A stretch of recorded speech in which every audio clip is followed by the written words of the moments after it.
Tahukah kalian, inilah beberapa fakta mengenai Helmeppo yang ada di One Piece. Helmeppo berasal dari es Blue. Ayah Helmeppo adalah Morgan, si tangan kapak, salah satu musuh awal yang dihadapi Luffy dan Zoro di One Piece. Morgan punya pandangan buruk soal Helmeppo. Di chapter 4, Morgan mengatakan Helmeppo adalah anak bodoh yang bahkan tidak layak untuk dipukul. Awalnya, meski sudah diperlakukan buruk, Helmeppo masih peduli pada nasib ayahnya. Di kisah sampul Diary of Koby Mappo, Helmeppo sempat cemas soal Morgan. Dia bahkan sempat bertanya-tanya apakah ayahnya akan dihukum mati. Orang yang membuat Zoro ditangkap di awal chapter One Piece. Saat pertama kali Luffy menemui Zoro diikat di pangkalan angkatan laut di Sailstone. Penyebabnya adalah Helmeppo. Zoro membunuh Zoro, serigala peliharaan Helmeppo yang mencoba menyerang gadis kecil bernama Rika. Helmeppo memerintahkan Zoro ditahan. Helmeppo berjanji membebaskan Zoro jika Zoro bisa selamat sebulan ditahan tanpa dikasih makan. Masalahnya, kemudian Luffy mendengar Helmeppo sendiri kalau janji itu hanya bercanda dan Zoro mempercayainya. Luffy pun menghajar Helmeppo setelah mendengar itu. Kemampuan tempur Helmeppo. Awalnya Helmeppo itu lemah sekali. Setelah dilatih, kemampuan Helmeppo meningkat. Dia dapat menggunakan pisau kukri dengan piawai. Di Water 7, dia bahkan sempat menyerang Zoro meskipun kemudian dia bisa dikalahkan oleh Zoro. Helmeppo juga tampaknya bisa Kenbon Suku Haki, tapi levelnya sepertinya tidak sedahsyat Koby. Di chapter 903, Helmeppo takjub dengan Kenbon Suku Haki Koby karena si Helmeppo tidak bisa merasakan luncuran torpedo yang diantisipasi Koby. Dilatih oleh Garp, kisah Helmeppo dan Koby disorot di alur kisah sampul Diary of Koby Mappo. Setelah situasi dengan Morgan, kisah sampul chapter 109 lalu menunjukkan keduanya merasa tidak berguna. Garp pun kemudian memutuskan untuk mengurus Koby dan Helmeppo di kisah sampul chapter 112.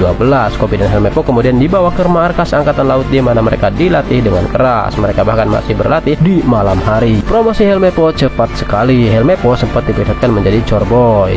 Di kisah sampul Diary of Koby Mappo, itu posisi paling rendah di angkatan laut One Piece. Di chapter 432, Helmeppo sudah menjadi petty officer. Berhubung Helmeppo bisa naik sampai ke Lieutenant Commander dalam 2 tahun, promosinya sangat cepat sekali.